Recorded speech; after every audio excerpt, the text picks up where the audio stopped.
Welcome back to Study Ball. I like to get a jump start on my tape by taking a look at the Thursday night game last week, Giants, Washington football team.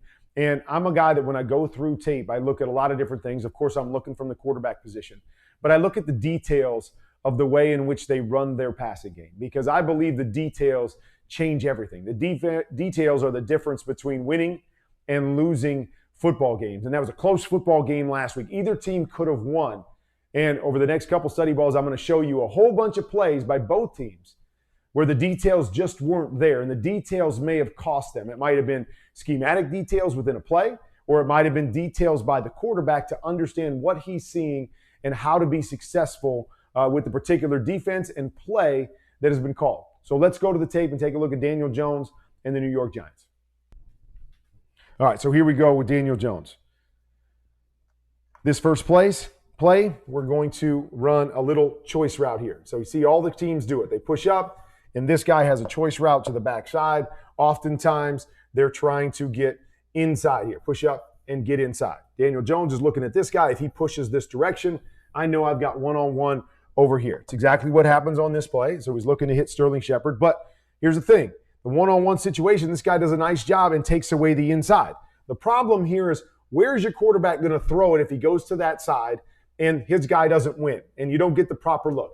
Everybody likes to run this go route on the outside. Now, you never come back to a go route. You don't read something short and then come back and throw a go route, or you're going to be late. It's always go route first to something else. So I hate this concept in regards to what they do on the outside. We used to run this, put an 18-yard comeback to the outside. So I'm going to come back and I'm going to read this. This guy wins, great, easy completion.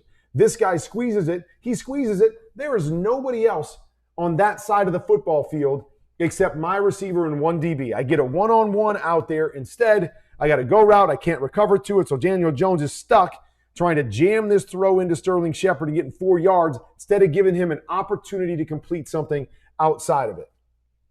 Schematic details. Okay? Here, we're going to run double seam. Everybody's got it in their playbook. So we go back, seam, seam, stop, stop, and then the check down coming in here. All right? So against middle closed, there's one safety here. We're going to have these seams widen, and they're going to go there, and we're going to isolate that safety inside out. Against a two high, or in this particular case, it's quarters, right? 4 guys playing deep. Okay, what's really hard is this guy's job is to keep us outside of him.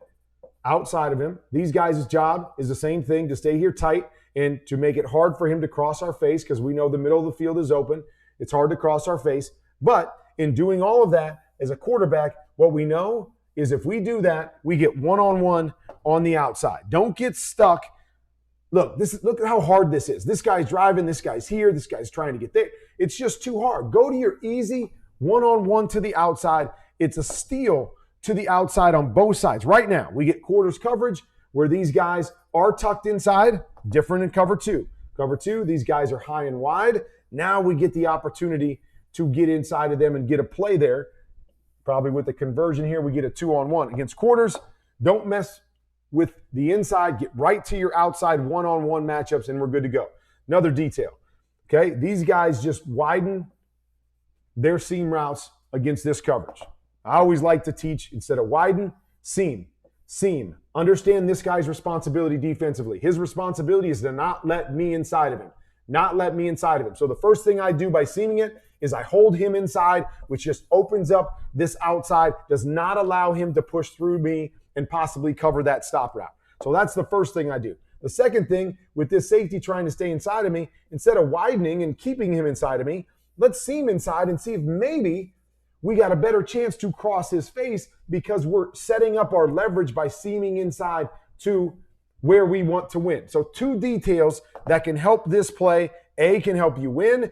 B, can help your team win by keeping this guy inside. And it's all about understanding what the responsibilities of the defense are and how to help yourself on each particular play. Instead, we widen. And again, these guys stay tucked inside, but they have the ability to widen and get underneath this, widen and get under this, turn this over to the safety, and now we're in trouble on this particular play. Nice job, Daniel Jones, getting to the check down, but you see it outside. Easy completions, both sides. Go there right now against that coverage. All right. First thing we have to survey as a quarterback, how many safeties back? What coverage is it? What are they doing? 0 safeties back. They're playing cover 0. Nobody back to help on any of my routes. When we see that, we want to attack the middle of the field. So Daniel Jones is going to have a quick post route right here off the play action. Now, I know it's split 0, so they're coming. There's guys going to come free on this particular play. First, abort the fake. Don't worry about a play fake when you get blitz 0. Buy yourself some time and get back knowing that the pressure's coming and knowing you're going to throw this post. Next thing, throw him open. Throw him open, right? Don't have to drive it on him right there because this guy's playing hard. He's going to drive and make a play on this thing. What I know from pre-snap is they've got nobody back. So on this post, instead of driving it right to him, lay it out here in front of him. Let him run under it with the defender on his back right here. Throw it out here. Let him go get it. We get ourselves an easy touchdown right here. Instead of trying to jam in the perfect throw with good coverage, he's able to attack that because he knows you're going to have to get the ball out quick. Buy yourself some time. Yep, there's pressure on you. I get it. Buy yourself some time initially and then just lay that ball out. You get a touchdown. Difference-making plays in these games. Difference between winning and losing. Okay, so we're going to have a go route over here to this side. We're going to have a stick route to this side with a go out here, okay? See the safeties. I see the rotation here of the safeties. I know this guy's going to run with the go route. So now to this side, if I'm going to this side, it's a long way to go to cover a flat route, okay? If he runs to the flat route, this is a long way to go to cover a stick route. I know I've got an easy completion to this side, okay? You like your one-on-one, you like your press and your go route. I got it, okay? No problem peeking back there.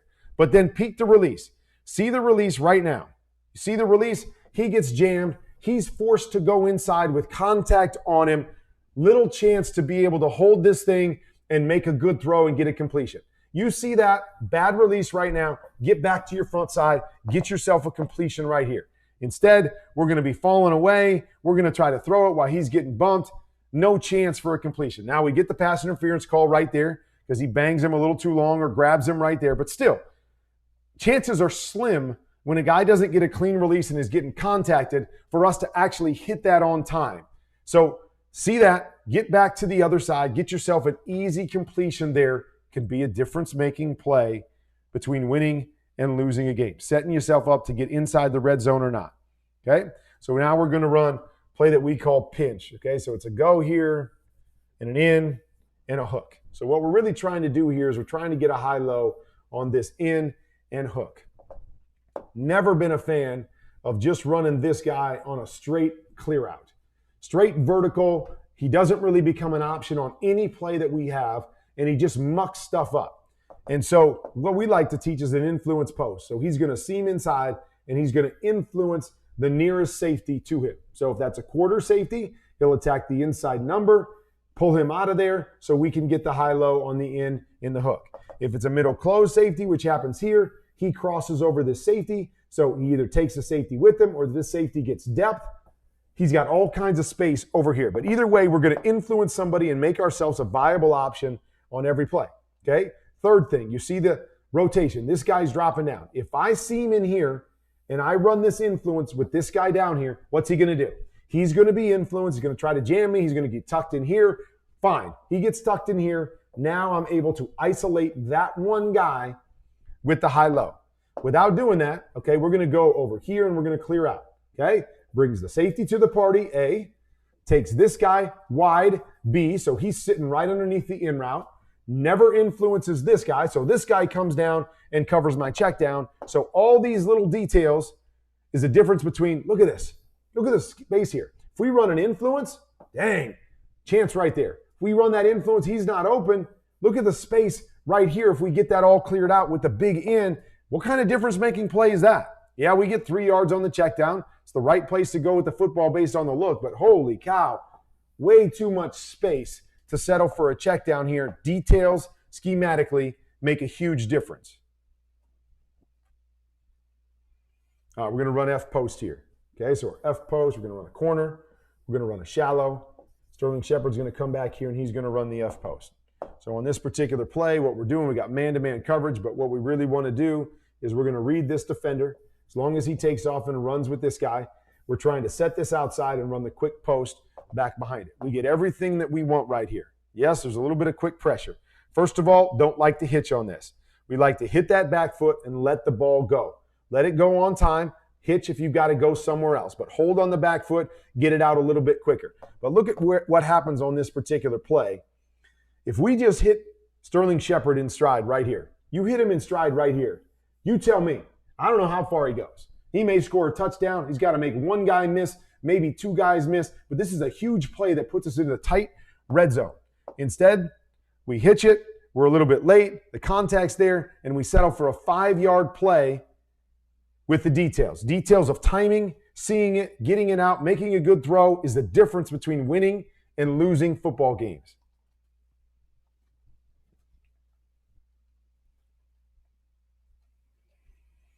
Okay, coming back on this play, we got a little pin route, running the in with the post over the top, okay? Get this guy to jump, that's what we're looking at. Looking to see if we can get that safety to jump. We know there's nobody else back here for this post. We get exactly that. Good read by Daniel Jones. Now it's lay it out. Again, understand where the space is on the football field. Understand there's nobody covering over here. Nobody covering over here. Lay the ball out in front of him. Let him run under it. Don't try to be perfect. Now, again, we can say it should have been caught. Man, it's really close. I get that. I don't want really close in this situation. I got the perfect look. This guy's sitting outside leverage. I got everything that I want.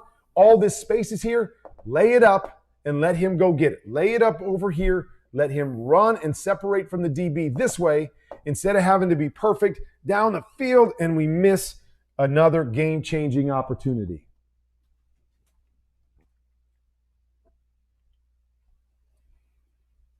Okay, here we go. We're running that same route. We got the seam right here. We got the hook, and we got the in. Okay? Receivers, coaches, okay? Always look at things from a quarterback's perspective. So this in is going to go outside the defensive back. So the whole time he goes until he breaks on his route, if I look at him as a quarterback, all I see is DB inside receiver, DB inside receiver, DB inside receiver. Every time I'm going to say I'm not throwing it. I don't have time to wait for him to cross all the way over and take 3 hitches and throw the in route. He's got to give me a visual that says that he's open. Okay, the other thing is we're just going to clear out here. If we seam under here and run the influence, who knows? Maybe another opportunity right here, right? See all the space? Maybe this guy jumps him. Maybe we get this guy over here and we get both of those guys chasing us and this guy to cover the check down and we hit the end. Who knows how big that's going to be? But you see it the whole way, right? This is what I see as a quarterback. The entire way, if I'm looking at this, knowing I've got all this space in here, is I go and look at him and I'm like, oh my gosh, he goes outside. I got no chance. Just release to win. Release to win. Get inside. Give yourself an opportunity. If you release to win and this guy has to jump really hard to take it away and you jump over outside of him now he's in a bind because A, he's have to play catch up, but he also realizes that there's all kinds of space inside and outside. His responsibility is both of them. So as he's trying to catch up, he doesn't know which way to go, and it gives you an advantage to be able to win. So either way, seam releasing inside is going to give you an advantage here. Daniel Jones can't throw that, tries to get back to his stop on the backside. Good coverage, but we miss the opportunity, right? See it right there? And I know this receiver's going, oh, come on, I'm wide open here. Why didn't you throw it to me? Well, I got a guy in my face. I'm getting hit. And when I saw you, you were outside the DB the whole time. How was I supposed to know you were going to cross his face and be able to win because you didn't win or push to win with leverage from the get-go? Details, details, details.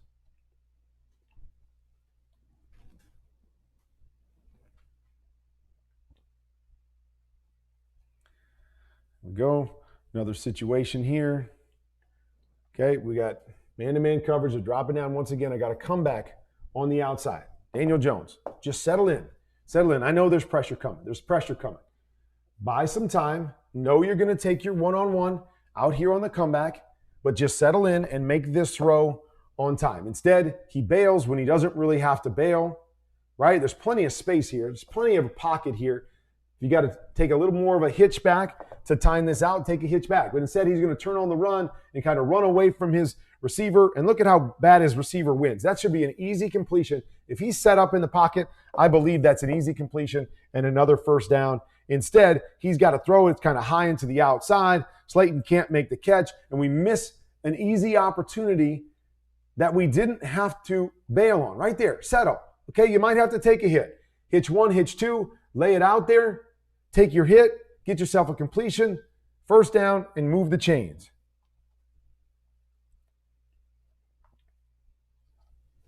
All right, so we're going to come back to the same route right here. Here, cross his face. Okay, so it's that little choice route once again.